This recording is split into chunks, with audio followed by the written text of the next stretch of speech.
सिंगरौली से किसानों की बेबसी की बड़ी तस्वीर सामने आई है। खाद बीज और फार्मर आईडी की समस्या से परेशान 4 किसान हाईटेंशन टावर पर चढ़ गए। वजह बनी पोर्टल की गड़बड़ी, जिसमें मध्य प्रदेश के 3 गांव छत्तीसगढ़ में दिख रहे हैं। घंटों चले हंगामे के बाद प्रशासन ने समझाइश देकर किसानों को नीचे उतारा। सिंगरौली जिले के यूपी और छत्तीसगढ़ बॉर्डर से लगे हरहवा, भांडी और परसोहा गांव के किसान पिछले 1 महीने से सरकारी दफ्तरों के चक्कर काट रहे हैं। आरोप है कि राजस्व विभाग और पोर्टल की गड़बड़ी के चलते ये गांव मध्य प्रदेश की जगह छत्तीसगढ़ में दर्ज हो रहे हैं। इसी वजह से किसानों की फार्मर आईडी नहीं बन पा रही और उन्हें खाद बीज मिलने में भी दिक्कत आ रही है। समस्या का समाधान न होने से नाराज 4 किसान हाईटेंशन टावर पर चढ़ गए। मध्य प्रदेश का सिंगरौली जिला इस समय काफ़ी सुर्खियों में है। वजह ये है कि यहाँ का जो किसान है वो खाद और बीज के लिए कई दिनों से चक्कर काट रहा है, लेकिन सबसे बड़ी समस्या ये है कि कुछ गांव ऐसे हैं जो उत्तर प्रदेश और छत्तीसगढ़ के बॉर्डर में हैं।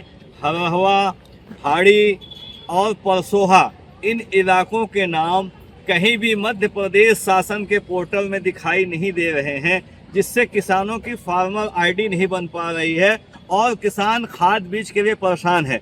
नतीजा ये हुआ कि कई दफ्तरों का महीनों से चक्कर काटते हुए किसान जब परेशान हुआ तो एक किसान बिजली के टावर लाइन पे चढ़ गया और अपनी मांग मनवाने के लिए उसके पास कोई रास्ता नहीं दिखाई दिया और काफ़ी मशक्क़त के बाद जब स्थानीय प्रशासन पहुंचा है तो उस व्यक्ति किसान को उतारा गया और समझाइश देने के बाद ये वादा जरूर किया गया है कि जल्द से जल्द आपको खाद बीज व्यवस्था करवाई जाएगी। वीडियो वायरल होते ही प्रशासन में हड़कंप मच गया। मौके पर पहुंचे एसडीएम, तहसीलदार और पुलिस अधिकारियों ने किसानों से बातचीत की और जल्द समस्या का हल करने का भरोसा दिया, जिसके बाद किसान नीचे उतर आए।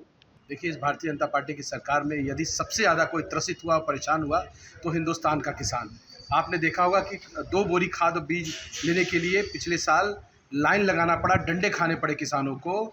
और यहाँ तक कि जो कंप्यूटरीकृत हुआ है उसमें तमाम नक्शे गड़बड़ कर दिए गए हैं, खसरे गड़बड़ कर दिए हैं, कहीं किसी का प्लाट कहीं कर दिया गया है। ये जानबूझ करके परेशान करने के नियत से इस भारतीय जनता पार्टी की सरकार ने किया है। फिलहाल प्रशासन ने पोर्टल की गड़बड़ी दूर करने का आश्वासन दिया है, लेकिन बड़ा सवाल यही है कि मुख्यमंत्री के आदेशों के बावजूद किसान आखिर कब तक राहत के इंतजार में भटकते रहेंगे। सिंगरौली से हमारे संवाददाता शकील अहमद सिद्दीकी की रिपोर्ट।